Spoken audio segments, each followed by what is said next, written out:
Hey there, friends. Thanks for joining me for Daily Devotionals. The recording of this today is December 1st. I hope you're gearing up for the holiday season. I was going to read this while I read the whole thing. I can't do it. I got to. Here we go. Look, hair's back to normal. I hope you're having a great day. I hope you're getting excited about Christmas coming. Or maybe if you're watching this afterwards, hopefully the joy of Christmas is still in your heart no matter what time of year you're watching this. Anyway, we are in Exodus. We are in chapter 16. The Israelites have just evaded the Egyptian army with the Lord's help. The Lord has wiped out the Egyptian army, and Israel has sung praise to the Lord. And don't forget, like in chapter 15, the Israelites talked about, we could have died. Why did you bring us here? We could have stayed in Egypt. We're going to see more of that, where we see the Israelites, again, the short-sightedness of the Israelites, the short amount of faith the Israelites have throughout the book of Exodus and beyond. So let's take a look. Chapter 16. I don't want you to be discouraged by them. I want you to figure out how you can have more faith in the Lord and how you can recollect and remember what He has done for you and how it should spur on your faith as you deal with the things you're dealing with today. Exodus 16, here we go. The entire Israelite community departed from Elim and came to the wilderness of Sin, which is between Elim and Sinai, on the 15th day of the second month, 2 months, after they had left the land of Egypt. The entire Israelite community grumbled against Moses and Aaron in the wilderness. The Israelites said to them, "If only we had died by the Lord's hand in the land of Egypt, when we sat by pots of meat and ate all the bread we wanted. Instead, you brought us into this wilderness to make this whole assembly die of hunger." Then the Lord said to Moses, "I'm going to rain bread from heaven for you. The people are to go out each day and gather enough for that day. This way I will test them to see whether or not they will follow my instructions. On the 6th day, when they prepare what they bring in, it will be twice as much as they gather on other days." So Moses and Aaron said to all the Israelites, "This evening you will know that it was the Lord who brought you out of the land of Egypt. In the morning you will see the Lord's glory, because He has heard your complaints about Him. For who are we that you complain about us?" Moses continued, "The Lord will give you meat to eat this evening, and more than enough bread in the morning, for He has heard the complaints that you are raising against Him. Who are we? Your complaints are not against us, but against the Lord." Then Moses told Aaron, "Say to the entire Israelite community, 'Come before the Lord, for He has heard your complaints.'" As Aaron was speaking to the entire Israelite community, they turned toward the wilderness, and there in a cloud the Lord's glory appeared. The Lord spoke to Moses, "I have heard the complaints of the Israelites. Tell them, at twilight you will eat meat, and in the morning you will eat bread until you are full. Then you will know that I am Yahweh your God." So at evening quail came and covered the camp. In the morning there was a layer of dew all around the camp. When the layer of dew evaporated, there were fine flakes on the desert surface, as fine as frost on the ground.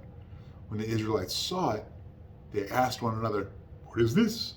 because they did not know what it was. Moses told them, "It is the bread the Lord has given you to eat. This is what the Lord has commanded. Gather as much of it as each person needs to eat. You may take 2 quarts per individual, according to the number of people each of you has in his tent." So the Israelites did this. Some gathered a lot, some a little. When they measured it by quarts, the person who gathered a lot had no surplus, and the person who gathered a little had no shortage.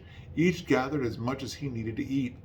Moses said to them, "No one is to let any of it remain until morning." But they did not listen to Moses. Some people left part of it until morning, and it bred worms and it smelled. Therefore Moses was angry with them. They gathered it every morning. Each gathered as much as he needed to eat, but when the sun grew hot, it melted.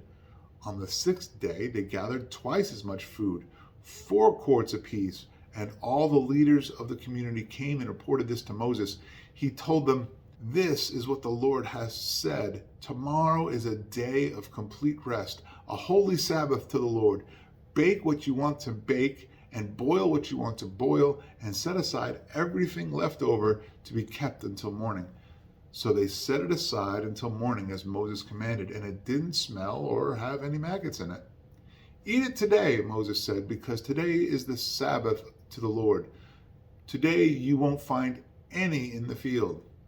For 6 days you may gather it, but on the seventh day, the Sabbath, there will be none."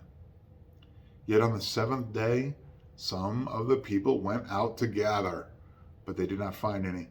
Then the Lord said to Moses, "How long will you refuse to keep my commandments and instructions? Understand that the Lord has given you the Sabbath. Therefore, on the sixth day, he will give you 2 days' worth of bread. Each of you stay where you are. No one is to leave his place on the seventh day." So the people rested on the seventh day. The house of Israel named the substance manna. It resembled coriander seed, was white, and tasted like wafers made with honey. Moses said, "This is what the Lord has commanded. 2 quarts of it are to be preserved throughout your generations, so that they may see the bread I fed you in the wilderness when I brought you out of the land of Egypt." Moses told Aaron, "Take a container and put 2 quarts of manna in it. Then place it before the Lord to be preserved throughout your generations." As the Lord commanded Moses, Aaron placed it before the testimony to be preserved. The Israelites ate manna for 40 years until they came to an inhabited land. They ate manna until they reached the border of the land of Canaan. 2 quarts are a tenth of an ephah.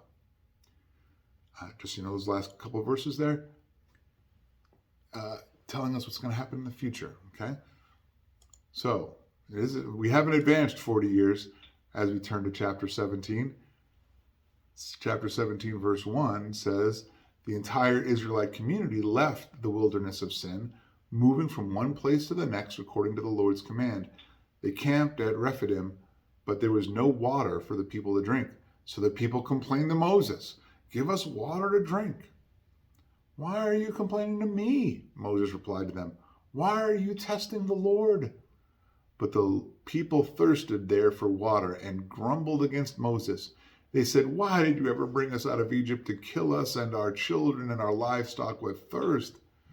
Then Moses cried out to the Lord, 'What should I do with these people? In a little while they'll stone me.' The Lord answered Moses, 'Go on ahead of the people. Take some of the elders of Israel with you. Take the staff you struck the Nile with in your hand and go. I'm going to stand there in front of you on the rock of Horeb, and when you hit the rock, water will come out of it, and the people will drink.' Moses did this in the sight of the elders of Israel. He named the place Massah and Meribah because the Israelites complained and because they tested the Lord, saying, 'Is the Lord among us or not?' At Rephidim, Amalek came and fought against Israel. Moses said to Joshua, 'Select some men for us to go and fight Amalek. Tomorrow I will stand on the hilltop with God's staff in my hand.' Joshua did as Moses had told him and fought against Amalek, while Moses, Aaron, and Hur went up to the top of the hill. While Moses held up his hand, Israel prevailed, but whenever he put his hand down, Amalek prevailed. When Moses' hands grew heavy, they took a stone and put it under him, and he sat down. Then Aaron and Hur supported his hands on one on one side and one on the other, so that his hands remained steady until the sun went down. So Joshua defeated Amalek and his army with the sword. The Lord said to Moses, 'Write this down on a scroll as a reminder and recite it to Joshua. I will completely blot out the memory of Amalek under heaven.' And Moses built an altar and named it, 'The Lord is my banner.' He said, 'Indeed, my hand is lifted up toward the Lord's throne. The Lord will be at war with Amalek from generation to generation.'" Well, do we see the fickleness of the Israelites? It would seem that they're asking for reasonable things, saying something to eat, something to drink, and they're complaining against Moses.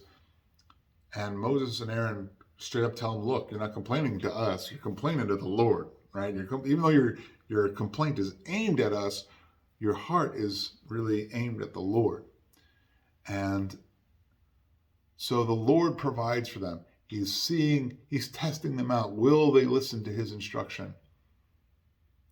We can do that from time to time too, can't we? We have a complaint or an issue, or there's something that's important to us, and we complain about it to somebody. And really, what's our heart saying? Our heart is crying out to the Lord, and not in a great way, right? Is the Lord with us or not? And then Moses gives them instruction from the Lord, and some people think they know better, right? Some people, they withhold it to the next day and it turns into worms and so forth. Or he says it's not going to be there on the Sabbath. But some people know better. They think they know what does Moses know? And they go out to try to collect manna on the seventh day when there isn't going to be any, and they've been told there isn't going to be any. We could do that too sometimes, right? We can hear from someone from the Lord, and then we insert our own pride, our own wisdom, rather than having faith in the Lord, having faith that he's going to come through for us. That's another thing too, like the Lord has come through in very dramatic ways for the Israelites in the past 2.5 months, completely from keeping them from the plagues in Egypt, to crossing the Red Sea, to providing for food out of nowhere. Hey, we don't have any water to drink. The river was bitter. Remember that a couple of chapters ago?